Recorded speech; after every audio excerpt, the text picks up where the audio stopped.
I have really been looking forward to today's show because my guest is David Dewhurst, who is program manager at DARPA, leading the Anticipatory and Adaptive Anti-Money Laundering Program, or A3ML.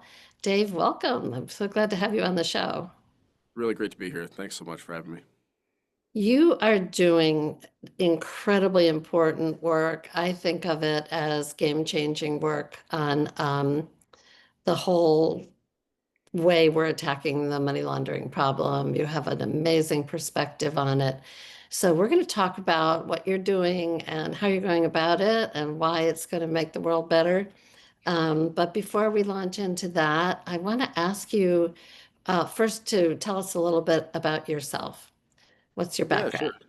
Thanks, Joanne. Well, I'm a program manager here at DARPA, the Defense Advanced Research Projects Agency. So the role of DARPA in the U.S. federal government in the Department of Defense, is to create and prevent strategic surprise for American national security. The program manager's job at DARPA is unique in the government, and to the extent that DARPA is a unique organization, unique in the world. The job of a program manager is to come up with radically new ideas, see them into reality, and transition technology, ideas, prototypes that come out of those programs into service with the warfighter, with the intelligence community, and in the private sector. So my background, I'm a statistician and economist. I got into this line of work somewhat accidentally. I care about national security a lot. I care about financial markets. I care about payments and capital flows, and so one eventually arrives at things like supply chains and like anti-money laundering, as the case may be, and here I am. That's fantastic. And I think to set this, I mean, part of what has struck me about what you're doing is that you're attacking the global problem of money laundering in a spirit of actually solving it, which frankly, as someone who's been a regulator and worked in and around the regulatory world for decades, we don't often frame work in quite that way. People push against problems and improve them and chip away at them. But you're saying we need a whole new way of thinking and that there's an opportunity to really change the game. To set the stage on that, talk to us a little bit about the threat presented today by money laundering and the related fraud and scam landscape. Yeah, that's a great question, Joanne. And I think it's useful to take a step back and examine each of those words that you just said, or each of those phrases you just said. So you distinguished money laundering and fraud and scams, and in other environments we might say, illicit financial activities. At the end of the day, what all of these have in common is transferring value that's gotten in some bad way, whether it's technically illegal or not. Whether it could be illegal in one country, but that country is one of America's adversaries, and so it runs counter to America's national security. That's illicit finance, according to me, according to the Department of Defense, right? It's all about taking value from one place and moving it into another place without losing too much of that value along the way, right? And the challenge that we have is that today, this sort of explosion of innovation in financial technology and in associated technologies, the ability to start companies really quickly, the ability to change online personas really quickly, all of these sort of capabilities mean that the transaction costs of moving value from one place to another is drastically lower than it used to be. Now that's really great for your median income person in the United States. That's fantastic for low income people around the world. But it's also fantastic for people that want to move illicit value around. And so when we think about reducing the harm to America's national security, we need to think about increasing that transaction cost for those who wish to do America harm while not increasing those transaction costs for ordinary people just trying to go about their lives, right? So the threat to America here is it's one of those very important threats because it's not usually in your face, but it's pervasive, right? So a good example, and this is reported in the news and by the White House way back in, I think, 2022, is that North Korea funds over half of their nuclear program from laundered funds. Now, the headline is, North Korea goes and steals a bunch of cryptocurrency to fund their nuclear program. The White House has issued statements about this. That's been reported in CNN. Well, okay, but I don't go and buy uranium with cryptocurrency. At least I don't know how to do that. I have to go and take that cryptocurrency, turn it into fiat currency, things like dollars and euros and Swiss francs and what have you, that I can then go and use to purchase material for a nuclear program. So money laundering is underpinning that.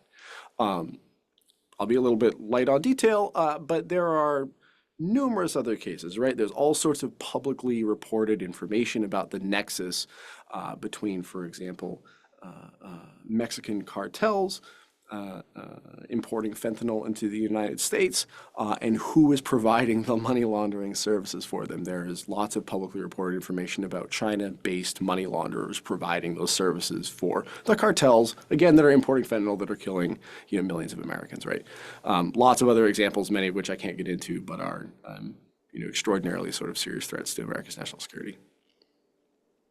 Yeah, and you're touching on one of the points that I think is so crucial today, that we've tended to silo the anti-money laundering world, which has its own set of legal frameworks and requirements and regulations and procedures and reporting and so on, away from fraud, payments fraud, and there are also distinctions on scams that are not payments fraud and are not hitting the banking industry in the same way that a typical fraud is.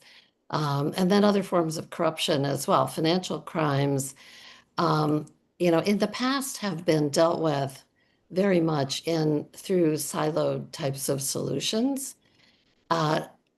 And also different people have cared about them. So the defense and intelligence world cares, the anti-fraud people care, and have a different ecosystem. Consumer protection people have a different ecosystem. Domestic law enforcement has a different ecosystem. And yet the crimes are, what they have in common is that people are making money by hiding their laundering in the system one way or the other. And if we can bring better tools and technology and cooperation to it, we can make more headway. So let me ask you to talk about the solution that you're offering in the A3ML program. What are you going to change? Yeah, that's a good question. And I'll go back to something you just said, which is about differences in framework, yet commonalities in function, right? All of us are fundamentally going after the same thing. There is activity that there is sort of universal agreement on in the civilized world is bad. Like we've scammed somebody out of a bunch of money, or we're committing a bunch of crimes, or we're financing terrorism. This is bad, and money is flowing because of this. Okay, that's a functional description of what we're trying to stop, right? And we're running into issues because of what? Well, because of different frameworks, maybe. Oh, because it's hard to share data from organization A with organization B, whether those organizations, by the way, are in the same government, across different governments, or between government and the private sector. We run into, in other terms, I would say, and people who listen will get sick of hearing me say this, we run into transaction costs of all kinds. And this, in my view, is sort of at the core of the problem. And there's a couple things that the A3ML program is going to do to try to address those transaction costs. So before I start talking about these items, let me be very clear. DARPA is a technology organization. We don't do operations and we don't make policy. But what we do is we make excellent technology that, forgive me, I'll say removes excuses. So a lot of times we will hear statements, whether it be from parts of the government or it be from the private sector. Oh, I can't possibly look through all of these suspicious activity reports. There's just too much information here. Maybe somebody in the government might say that. Someone in the private sector might say, I have to file all these suspicious activity reports because if I don't and something slips through, I'm going to get smacked with a gigantic fine. I'm doing what I have to do to reduce my compliance risk. Well, both of those statements are true today, right? And I'm picking on suspicious activity reports, but we could, extend this to myriad other types of reporting and types of information. So what DARPA can do is develop technology to massively reduce the cost to do what? Number one, to find new instances of what we would call tactics, techniques, and procedures of illicit finance. Generic, reusable patterns that America's adversaries use to move value around the world. We can develop very high-speed graph algorithms to find instances or partial instances of those behavior patterns in different sources of data very, very quickly. Number two is we can impose upon ourselves the very technically challenging restriction that we don't do this all in one place. So my A3ML program does not centralize data in one place for at least two reasons. Number one is an empirical reason. Guess what, guys? It doesn't work, okay? Even inside the US government, the amount of work that it takes to get some sort of very useful kind of intelligence information shared with maybe a financial regulator is astronomical. Even when there are incredibly good reasons to do so, and of course when it's completely legal to do so, right? So it's just not happening because of all the myriad, here it is again, transaction costs. Number two is a normative reason. It's about privacy. Americans want, expect, and deserve to have privacy. And what they don't want to have is a big centralized repository of their financial information for nosy people to look through, right? That's not what we're about. We believe in privacy, number one, at DARPA. And so how can we get to this place where we get more accurate and precise information for US government entities, lower transaction costs, lower compliance costs and compliance risk for the private sector, and increase the privacy of every American? Well, number one is what I just said. We're going to develop algorithms that go and look for instances of these tactics, techniques, and procedures. Fine. Number two is we're going to impose upon ourselves, and back to this, the restriction that we are able to run those algorithms in an asynchronous, distributed manner, fully asynchronous, across many different types of data stores that don't necessarily overlap very much in the kind of data they have within them. We're going to create this network of extracted tactic, technique, and procedures, or abbreviated TTP sharing, so that different organizations, both private and public, can share instances of threat finance behavior with one another without sharing Americans and others' sensitive financial information. So we're going to increase the accuracy and precision of the data available to the US government, hopefully increase the predictive power of that information so we know what kind of tactics America's adversaries are going to turn to before they've started putting them into action, while not sharing Americans' sensitive financial data. Yeah, that's the solution. It's exciting to listen to you talk about it. So I guess maybe before I ask my next question, let me insert this one. How high is the barrier or the obstacle relating to people's privacy concerns and confidentiality concerns? Can you get people to believe that this system can keep information private? I think it's a great question. I'm going to be honest with you, Joanne. I think that if I had that answer already, maybe it's the optimist in me. The optimist in me says if we had that answer already, we'd already be doing it, right? And so the reason that we're doing this as a research and development effort at DARPA is because we want to see if this is possible. Because if there is a true fundamental trade-off between the accuracy and precision of the information that we're able to get to anticipate and stop America's adversaries from moving money around the world, leading to actions that kill Americans, well, then we need to respect Americans' privacy. That's my opinion. I don't set Department of Defense policy, but I'm a very privacy-first guy. I'm a program manager in the Information Innovation Office with this long history of creating privacy-preserving technologies. I'm sort of all about that. I'm going to be an even bigger optimist, maybe, and go out on a limb and say we're not living in a zero-sum world here, right? There are always these incredible improvements, and really the last, 20 years really have led to just amazing improvements in the accuracy and precision of information that you can pull out of fully asynchronous distributed computation algorithms that don't involve sharing sensitive data. To some extent, banks internally will do this right now, right? So pick your favorite large financial institution. Maybe someone's going and asking for a very large commercial loan. That commercial loan team might go reach out to their payments team or their private bank or whatever it may be and say, hey, can you give me the results of running this particular query on this person's data? And they'll use a technique called differential privacy running that query that gives them an approximate result. That approximate result is all the commercial loan team needs. It's either, really, really high or really, really low. If it's high, it's bad. If it's low, it's good. But they're not going to actually know that person's data. They're not going to be able to reconstruct that person's private financial data. So in some sense, we're using this in the private sector already. I think there isn't a fundamental technical challenge. I think what hasn't happened is that, these technical innovations haven't been put in place in a network that that people have sort of agreed together to prototype and if it works to use. In other words, in the language of game theory, there hasn't been a focal point to solve this coordination game. We all want to do something about it, but nobody wants to be the first mover because it's expensive and it's hard. And I think maybe what DARPA has done here is step in and say, we are going to create the focal point. In my view, that focal point is the A3ML program. We're going to put this technology in place. We're going to demonstrate, I think, based on what I just said, that we're going to be able to preserve privacy while getting more accurate and precise information. And I think people are going to come along for the ride. Great. And so I know one of your themes is that we need to have public and private collaboration on solutions like this.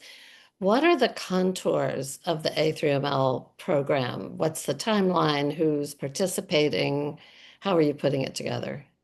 Yeah, so the timeline, we're about to kick off our initial sort of technical development with our performers. So in DARPA language, performers are sort of the elite academic institutions, private companies, sometimes nonprofits that competitively bid to work on something.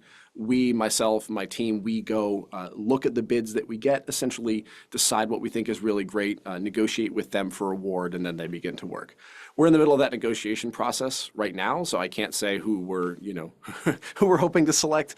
I'll, check the news some hopefully not too many months from now, and that'll be public information.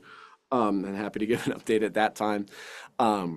Timeline-wise, so as I said, we're about to kick off. We have an 18-month. Boy, I wouldn't want to sprint for 18 months with my legs are sore already. But we have an 18-month, quasi sprint, where we are going to go from not quite zero. We're building on some really, really great work that an Air Force component has done, that some of our intelligence community friends have done. But we're going to build on some existing work, and we are going to. Either we're going to get to a prototype that works in 18 months or we're not. And part of DARPA is being able to take these kinds of technical risks. So we're going to know probably about 9 months in whether the overall thesis of the program is feasible or not. Supposing it is, and we've gone 18 months, what we're then going to do is we're going to branch out across the U.S. government, and we're going to say, which of our partners want to use this? We already have substantial buy-in from Department of Defense entities, the intelligence community, our friends in the financial regulatory community, and in the private sector. And I want to touch on that because that's extraordinarily important. The private sector, in my view, needs to be taking part in this. We need to create value for them. So again, without, DARPA's not setting policy, but when we say, hypothetically, compliance with the Bank Secrecy Act just means using an instance of these algorithms and reporting the abstracted information, not reporting Americans' sensitive financial information, but reporting the extracted higher level information back to the U.S. government is automatic compliance with the Bank Secrecy Act. Wow. What financial institution doesn't want to do that, right? Who doesn't want to lower their compliance risk, not to zero, but, to some very small fraction of what it is today? That would be great. So that's the value prop that we have. We're going to see if it's technically feasible. I think we're going to make it technically possible. And then it's going to see who wants to play ball. So if you can prove that it works technically, both in finding the crime and protecting the data, then the next step it would include that the financial regulators would adopt the type of policy that you're talking about, where if you use the approved technique, you're in compliance.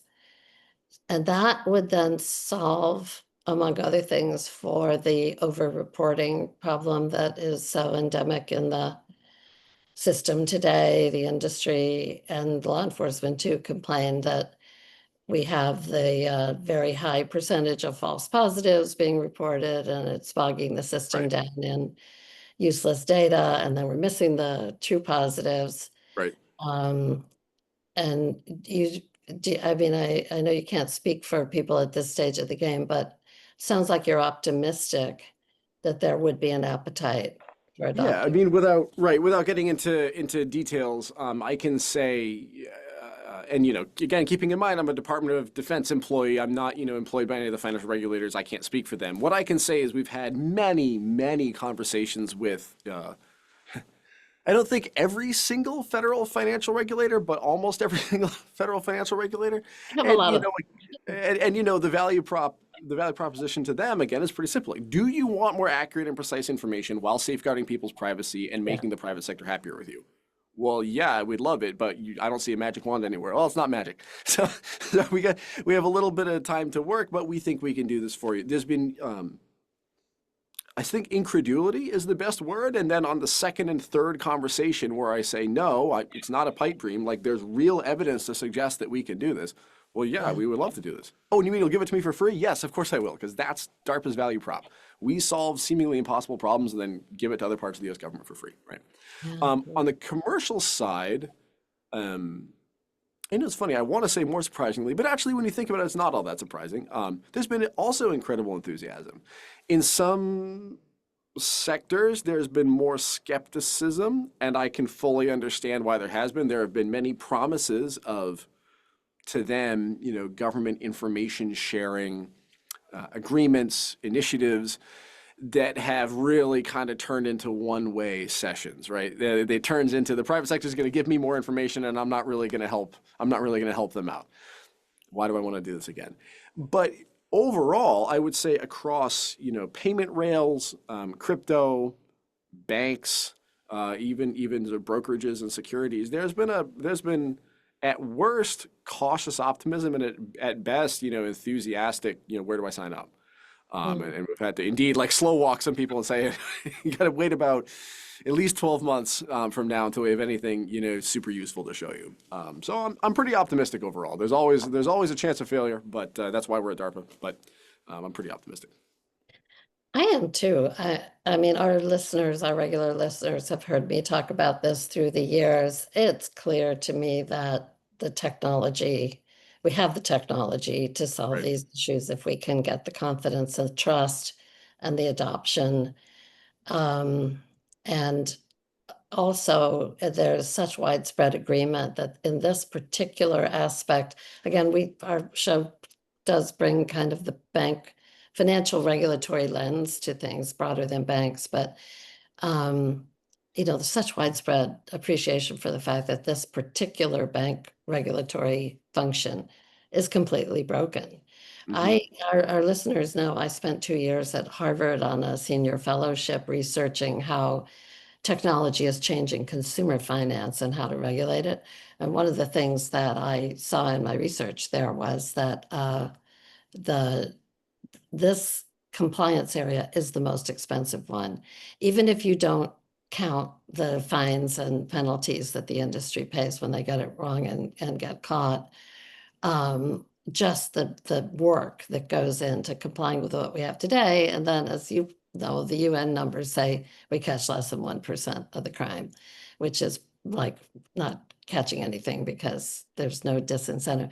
So I want you to speak to this a little bit, because one of the things that you've talked about that I think is really interesting is you're talking about changing not the process, you're talking about changing the process, but your fundamental argument is that you have to change the incentives and motivation in the system. And to do that in this system, you have to make it really expensive to launder the money. Right. Talk more about that. Yeah, I mean, this is a how do I say this? Sometimes when you're an expert in something, and I will preface this by saying I am not an expert in money laundering. Like I don't, I'm not an ACAMS, whatever. I haven't spent years in a bank. I haven't spent years in a financial regulator. I'm an economist and a statistician, so I'm kind of an egghead, and I run around saying dumb stuff, and maybe it's right sometimes. So one of the things I noted a long time ago, this is an Econ 101 insight, is like, well, let's go back to basic price theory. There is a supply and a demand for illicit finance, right? Illicit finance is a service. It's a good that I can purchase.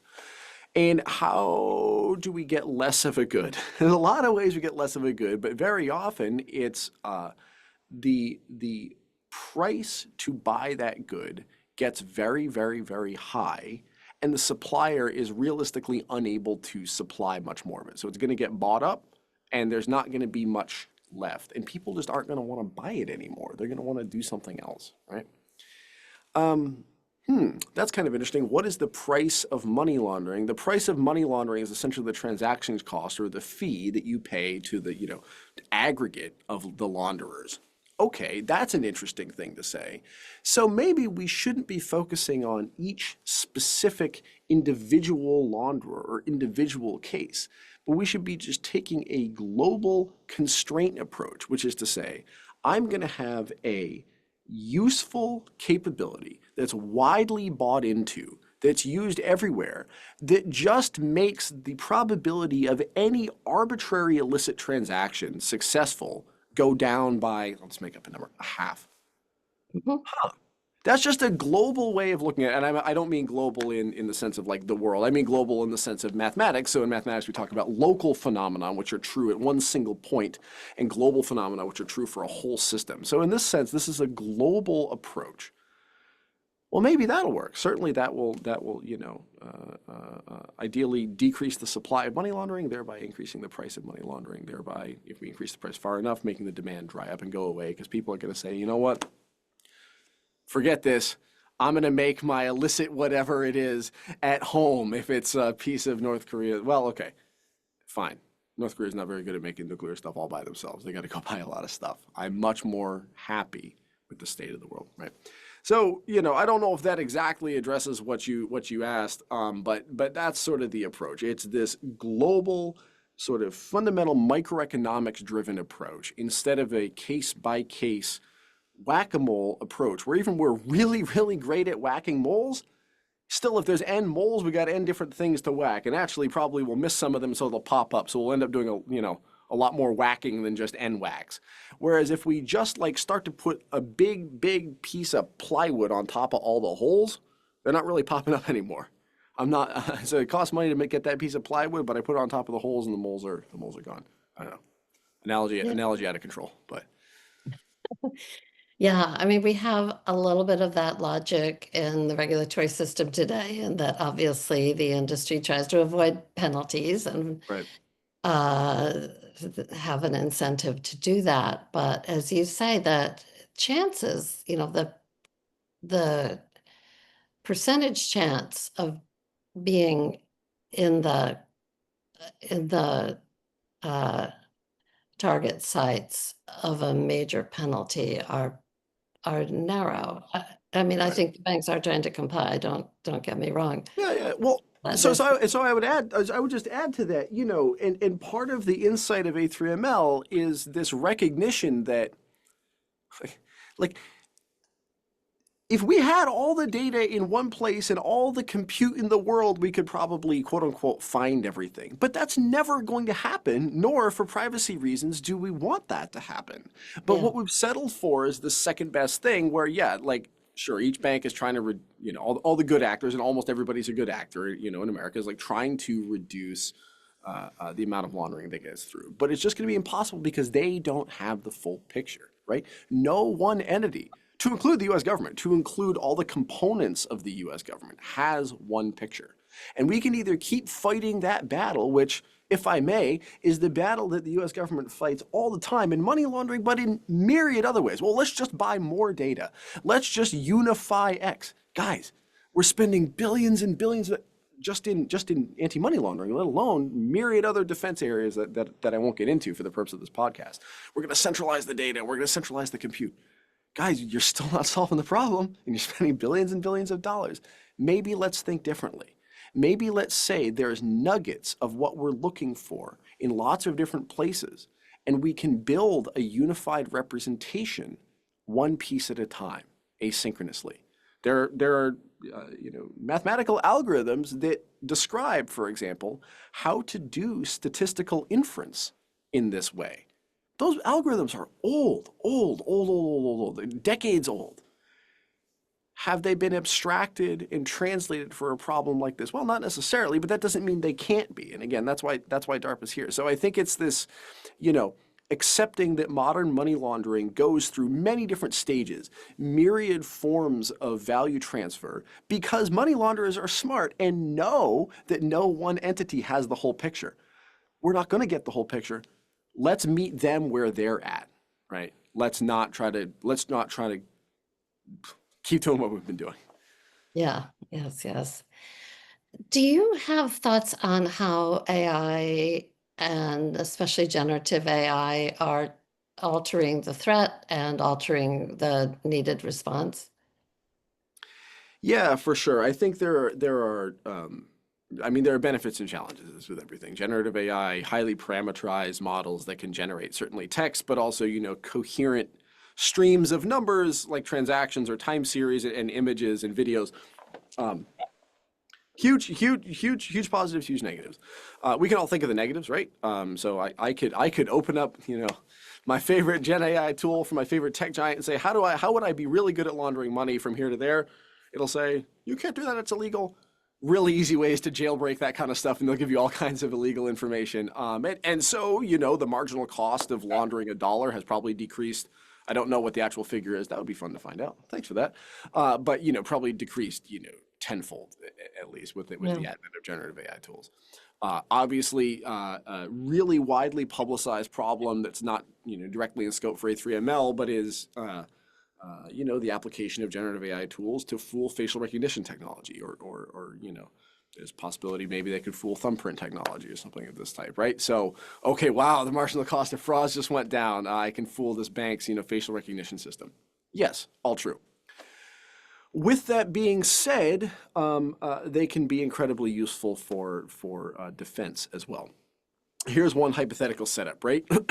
One way of being potentially really, really good at catching our adversaries' illicit finance is for us to pretend to be adversaries. So part of A3ML, one of our technical areas, is creating hypothetical illicit finance tactics, techniques, and procedures for the purpose of red teaming. We're going to say, and performers proposed, wildly different approaches. You can imagine an approach that says, hey, LLM, you are an adversary, and you are trying to launder value from point A to point B, and you're really worried about someone trying to catch you. How would you do it? Give me 10 different ways, and none of the ways should look like each other. Well, great, here's 10 different ways. Sweet, let's go see if we have instances of those. Let's go look for those kinds of ways in the data stores that we have, right? So it also lowers our marginal cost of detection, I think.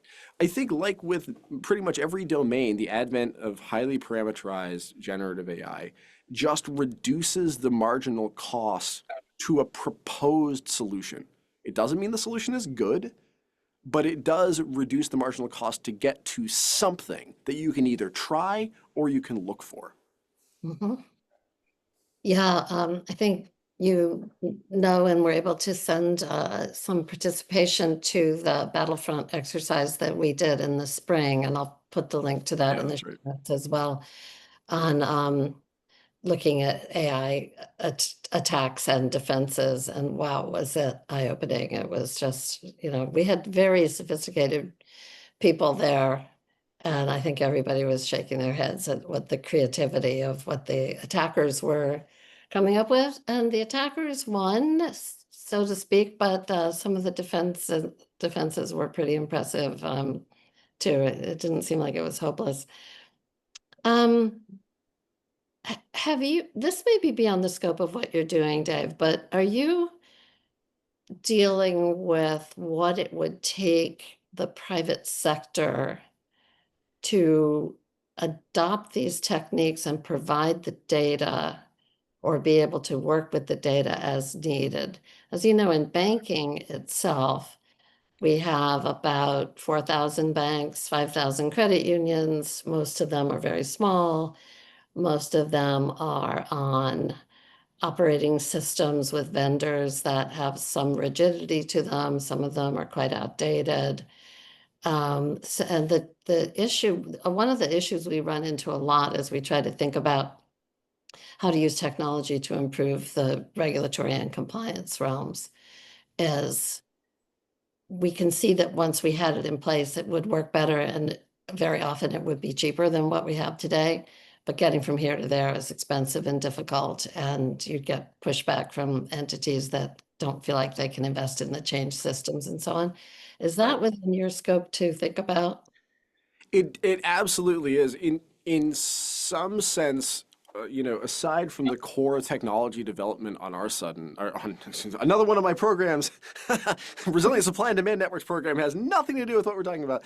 Aside from the technology development on A3ML, that's probably the most important question, right? Because would create a ton of value if our algorithms just go into use by the US government. But I mean, where does most information come from? It comes from the private sector.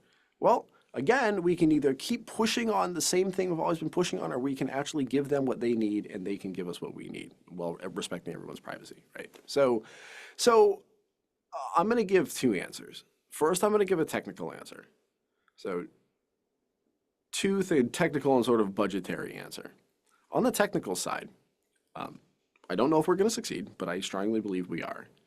If we succeed, anybody that has a database and an internet connection and like a computer that's as powerful as a, $250 laptop that you can buy at Staples will be able to run an instance of the A3ML system that we're building that can connect with all of the other instances and share appropriately abstracted threat information without sharing Americans' sensitive financial information. So I'm very, very confident that technically this is not going to be an issue. A Mhm. corollary, or I don't know about corollary, an adjacent thing I'm confident in is that, again, DARPA exists to give stuff away for free. So we are in the business of giving stuff away for free to the US government. We will be in the business of giving stuff away for free to the private sector. Now, there are caveats on that. We have to make sure that things don't get into the hands of our adversaries.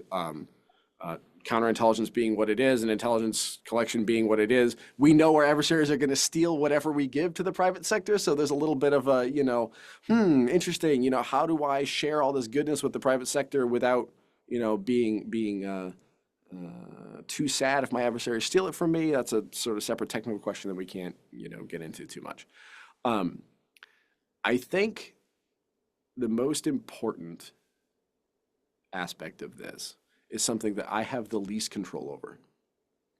Again, DARPA develops technology. We don't do operations and we don't do policy. So, you know, I can suggest things that seem reasonable from the point of view of an outsider, right? So I gave an example earlier. If FinCEN woke up one day and said, you know what, I think we're going to interpret the Bank Secrecy Act as meaning you need to run an instance of the software that we'll give you for free and is guaranteed to work and will report, information to us while safeguarding Americans' privacy. That means compliance with the BSA. I think that pretty much every single financial institution in America would jump on that in a heartbeat. Like that would be that like economically, that would be the rational thing to do as far as reducing financial risk to your company. Mhm. I and truly, I'm not saying they have said they want to do that. I'm not saying they haven't said they want to do that. I can't speak for them. I don't think they can speak for them because there's a whole ton of questions. Is Congress going to be happy about that? Is the president going to be happy about that? Is the Treasury Secretary, whoever that is at the time when this eventually happens, because it may not be the current one or it may be the current one. There's these, massive levels of uncertainty that are mostly policy and political questions that just have nothing to do with me. And it can't sort of be DARPA's place to address those. What we can do is make things technically possible that aren't possible today, and we can make the cost of those virtually zero. And we can go and turn to other organizations and say, your move. There is no technical excuse to not do this. Um, you talked earlier about the fact that some of these solutions could be applied across the government, not just on AML, and I completely agree with that. There's so much opportunity. You also said near the beginning that you think the reason that people aren't using better technology yet is I've forgotten exactly how you put it, but I think it's mainly because they don't know about it. They don't know Sure, that there's something better because there didn't used to be something better. These are sure. these are mostly new possibilities, and we have to be careful about how we roll them out. We have to make sure they work. We have to deal with unintended consequences and all of it. Right. But the chance to actually solve some of these problems is so huge. I know we're going to run short on time. I've got a couple other questions. One is, so your technique doesn't require the personal data of That's the right. people involved, um, but to then take the next step and for law enforcement to go and roll up networks and so on, Mhm, you'll have to go through a process the appropriate process to identify them, get access mhm, to them, and so mhm. on. At that step, do you think and this might be beyond your scope too, do you think we need to have a new identity mechanism for identifying who people are with reliability, people and organizations? So, there's been work done on this. Um, I recently did a podcast, which I'll link to in the show notes as well, with Mhm, Sean Paul, who is founding an entity that's going to be designed to provide banking services for financial agents mhm, that mhm. are AIs. And to make that work, you're going to have to be able to know whether you're dealing with an agent is what it says it is. How hard is that piece of the puzzle for actually getting the crimes and money laundering stuff? Yeah, that's a great question, Joanne. I mean, I think there's a ton of layers to this, and I won't go into it too much. I mean, first of all, setting the stage with what DARPA is involved in.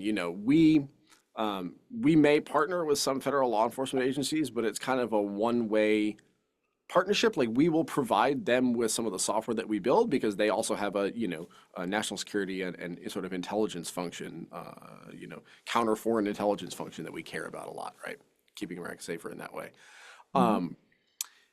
As far as identity goes, first of all, I'm not an expert on this area. Number two, I of course know that demonstrating identity is an incredibly difficult challenge. We gave an example earlier on the show where now I'm able to create, quote unquote, deep fakes of people's face and even, Yeah. video deep fakes with much lower marginal cost than we used to.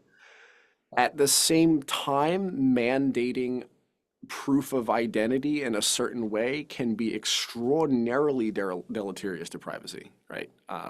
So, without getting into sort of policy conversations, I'd say there's going to be a very deep, and one might even say, existential moral choice about how one maybe can demonstrate one's identity in a zero proof manner. A zero knowledge manner, excuse me, zero knowledge proof manner. There's all kinds of approaches there, but as a country, we are about the rights of people to mostly do what they want. Like that is a fundamental principle of America starting from the Declaration of Independence. And so if things become tied to you have to be able to prove something or other to be able to do myriad other activities that you may want to do that are legitimately not harming anybody, that would seem to me to be incredibly incredibly deleterious to the character of our nation. So if DARPA is able to produce the tool that you're talking about, and if people believe that it will work, it'll find the money laundering and it will protect privacy, then the next step is going to be these sort of practical adoption issues. And I do Right. think the digital identity or proof of human, all Hmm. that stuff is going to be Yeah. there. Uh, do you know who will lead that? You used a term earlier, and I've forgotten what it was, that sometimes these kinds of problems need an entity that takes the lead. Yeah. Um, who I would, don't. I don't know. yeah, And I'll say, for your listeners who may not be familiar with DARPA, we are very different from other U.S. government entities, including research and development entities. We're term limited. I mean, we're not paid a lot by any means, but we're paid, higher than other government servants. We're term limited. We come with an expiration date, so it's probably not going to be me. Maybe it's DARPA. Maybe it's my successor, the next person who's interested in capital markets or financial intelligence or the broad areas related to this here.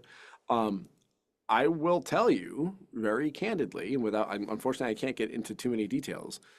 You know, there is not the same, at least, culture of risk taking, high risk, high reward research that can be fundamentally transformative for an economy and our country in the financial regulatory community. And I'm not talking bad about them behind their back. They'll say the same thing when you talk to them.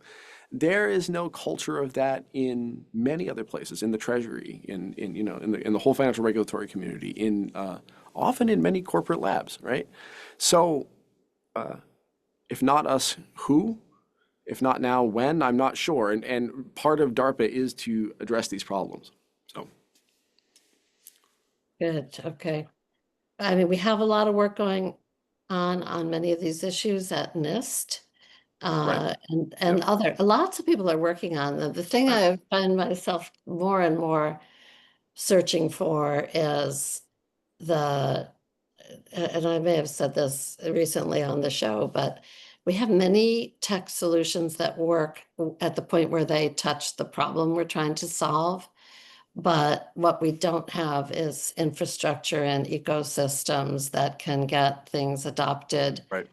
in ways that make sense. You can't impose it all from the top down, or you get it completely wrong. Or as you say, by centralizing it, you'll get it wrong. But if it's decentralized and if it has to be, and as you said, working asynchronously on these problems, creating that capability is just absolutely crucial. Yeah, I will add something. Recognize we're getting short on time, but I'll add something that I think is really key. Um, I think it's two concepts that are almost kind of dual to each other. One is you said it at the very top of the show. We can win. Like we don't have to keep fighting this. I really think is again basic microeconomics. We can reduce the supply of it by making it extremely expensive to supply it. Yeah. That's number one. Dual to that is people, ordinary people like me, like you, like ordinary Americans with their finances in banks, on crypto, whatever it is, have to believe that the government is going to mostly let them do what they want, right? Because Yeah. if we win, quote unquote, against illicit finance, then that's great. And it also means that whatever our definition of illicit is, we can stamp out. That is an incredible, that is a massive, massive power. And so government being a, liberal Republican democracy, all lowercase in the sort of political theory definition of those terms has to limit itself as to what it restricts. And that's why I've been in, and if you can read my profile on DARPA.mil and everything, I am so focused on our adversaries' illicit finance. And I'll say things like this to the financial regulatory community and they get mad at me, and maybe some of your listeners will get mad, but I don't really care about the person laundering $2,500. Somebody probably does. I get that it matters. It's illegal. Dude, don't do that, right? But that pales in comparison to the problems that we're facing. The sort of mass smuggling of fentanyl into the United States that's killing millions of Americans. North Korea financing a nuclear program, right? Some of the other nefarious activities by our adversaries. And if our government focuses on those and upholds sort of its principles, I think people are generally going to want to go along with this, right? If it doesn't, well, that can be a huge issue. And that is a sort of fundamental barrier to adoption of these sorts of methods. And honestly, it's a barrier that I'd advocate for. I am very tempted to end it on that note because it was a profound statement of the choices that we need to make as a Yep. society. Yep. Is there anything I haven't asked you, though, that you want to add? What's your favorite color? No, I think we're good. And it's blue. And I appreciate it very much, Joanne. Yeah, I appreciate what you're doing. I'd love to have you back on the show as you get farther along. Maybe it'll be your successor, but I want you to keep us posted on this. This is a glint for an audience like ours. We have listeners all over the world, and this thing about the silos is critical. There are Yeah, just so many people with their head down. They're doing their job, and their job is some fragment of this big problem and pulling it up so that people can think about it in a connected way, because nobody in any silo can solve it alone. right. And secondly, if people can have the hope that you actually can uh, turn the tide on it. Hmm. It's never going to be perfect, as you said, but right now we're drowning in a tidal Yep, wave of this kind of illicit finance and crime that hurts the individual as well. indeed. And we can turn it if we can figure out how to harness the technology and agree on how to use it. So I cannot thank you enough. I just have found this Feeling is so mutual, Joanne. fascinating. Thank Great. you. Well, thank you. Oh, and where can people get more information about DARPA and the program? Is there a Sure. website? Yeah, so they can go to DARPA.mil. That's our DARPA's homepage. You can see all of the sort of publicly available programs that DARPA runs on that webpage.